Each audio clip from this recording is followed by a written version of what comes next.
منصوبہ بندی کر لی، سعد رضوی نے اہم بیان دے دیا۔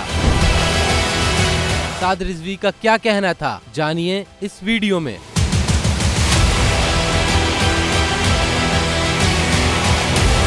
تحریک لبیک پاکستان کے سربراہ نے اسرائیل کی فلسطین میں دہشت گردی کے خلاف اہم بیان دے دیا۔ سعد رضوی کا کہنا تھا کہ گھر میں جو سب سے زیادہ طاقتور ہوتا ہے اس سے ہی امید کی جاتی ہے کہ وہی میرے حقوق کی بات کرے گا۔ پاکستان اسلامی دنیا کی واحد ایٹمی طاقت ہے، پوری اسلامی دنیا میں سب سے زیادہ امید تو پاکستان سے ہی تھی۔ سعد رضوی نے واضح کر دیا کہ ٹی ایل پی جہاد کے لیے تیار ہے۔ کہا کہ کوئی ہم سے توقع کرے کہ ہم جہاد کریں تو ہم جہاد کے لیے تیار ہیں، لیکن شرط یہ ہے کہ وہ سارے وسائل ہمیں مہیا کر دیے جائیں۔ سعد رضوی کا کہنا تھا کہ جب آپ بڑے بڑے مفتیان کو جمع کر کے کہتے ہیں کہ ریاست کے بغیر جہاد نہیں ہو سکتا، تو ریاست جہاد کب کرے گی؟ تب کرے گی جب فلسطین تباہ و برباد ہو جائے گا۔